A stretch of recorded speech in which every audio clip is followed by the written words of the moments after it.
What's your name and why are you here today? Hi, I'm Bhatal. I'm here because I'm concerned about the 65 men who've been trapped for over a year on one floor of the Mantra Hotel. And I live just down the road from them, and every night I think about them. I often walk up here and talk to them through the window on my phone. So yeah, I'm very concerned about them. It's sort of hard to believe that there's 65 people who are trapped. They can't even get out into the sun. They can't go outside. It's sort of horrific, really. My name's Campbell, and I am here because for over 8 years our governments, Labor governments and Liberal governments, have been locking up refugees and asylum seekers here and overseas, and it's just gone on for far too long. My message to fellow Australians is that we all this year have spent a bit of time in lockdown, a bit longer down here in Melbourne than in other parts of the country, and it was tough. It was tough for us, and I hope that from that all Australians can find a bit more compassion for the inhumane treatment of other human beings here and locked up on the islands as well.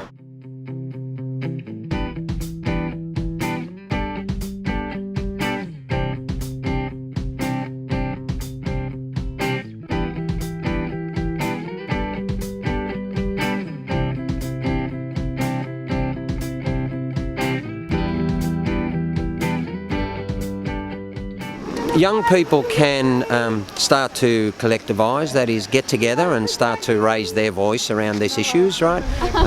Get into your schools and start to ask questions about it. Ask questions in the family environment, in your local community. Start to write to the local MPs, and as young people saying, look, we don't agree with this as young Australians, and we're going to inherit this. Right? This is part of the country that our generation is passing on, and that's just not right. So. Young people should be saying, look, we don't accept that this is what we're going to inherit as what is supposedly Australia. This is not Australia. I don't know where it's come from, but it's not Australia. And so we need to make sure that all of us step forward, young, old, it doesn't matter what age we are, we all have to combine to say this is just not right. What keeps you motivated to do stuff like this? I feel grateful for what I have in my life, and I'm in touch with these guys, so I know what they're going through, and that's enough motivation. Because I went to Port Moresby, I saw them, I saw what the conditions they're in, I see the trauma that they're going through. I know the stories of their families. I know what happened to their parents. I know what happened to the children and so on, right? After 8 years. Families have been broken and people have been broken here, and no one needs any greater motivation than that. My name is Barat Batoor, and I am a freelance photojournalist, and I work with the United Nations, the US Embassy, and currently I'm working with Asylum Seeker Resource Center in Melbourne. I'm basically from Afghanistan, from Hazara ethnic group. The Hazaras have been long persecuted for over a century. One of my stories where I exposed the sexual abuse of children by warlords. They used the children as well, for their entertainments. It was published on the Washington Post in April 2012. After its publication, I started receiving death threats, and then I had to leave Afghanistan. What inspired you to take photos and film, even if you felt that your safety and health could have been very heavily compromised, or you could have even died? As a storyteller and photographer, that really helped me to distract me from what the fear and the situation was unfolding there, and people were very scared, and I was scared too. But I wanted to take all those photos as I was thinking about my safety. Like, for instance, if the boat sinks, then what should I do, and how should I try to survive?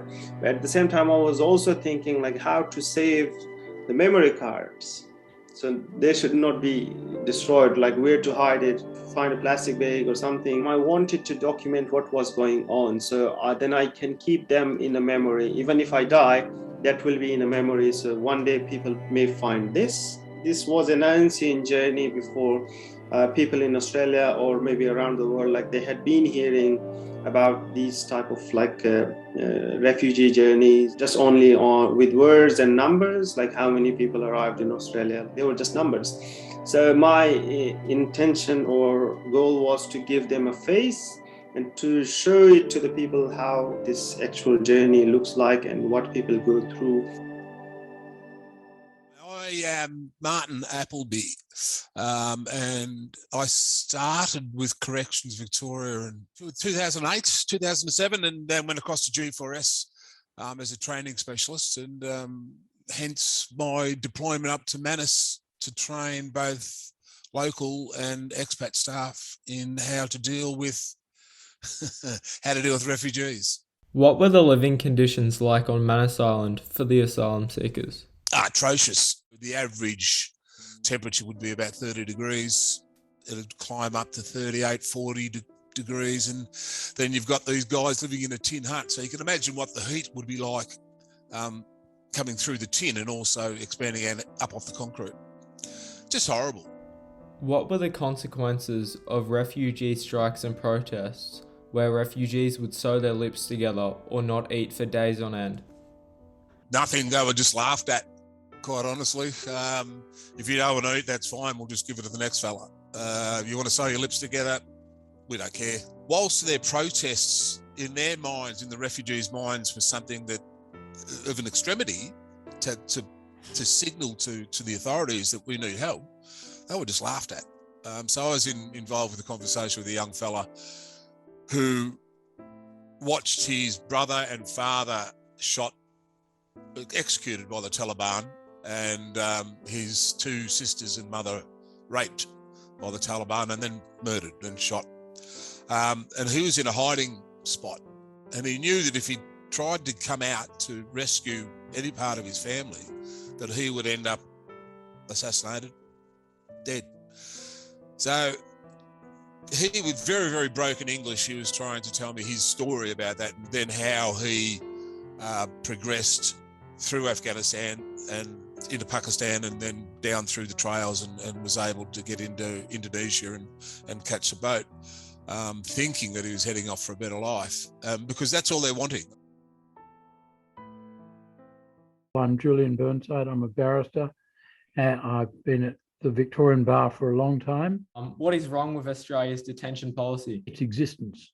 The fact that we have a detention policy is outrageous. I mean, the idea of locking up innocent human beings is something that we criticise Russia and China for, but we do it ourselves. Vast amounts of taxpayers' money are spent supporting the detention system. Before mandatory offshore processing came in the middle of 2013, someone did a calculation which worked out that if every boat person who arrived in Australia was handed $1 million in cash and told to go and spend it in another country and not to try and live in Australia, we would have saved money. Now that is insane. In 100 years' time, how do you think society will look back on mandatory detention?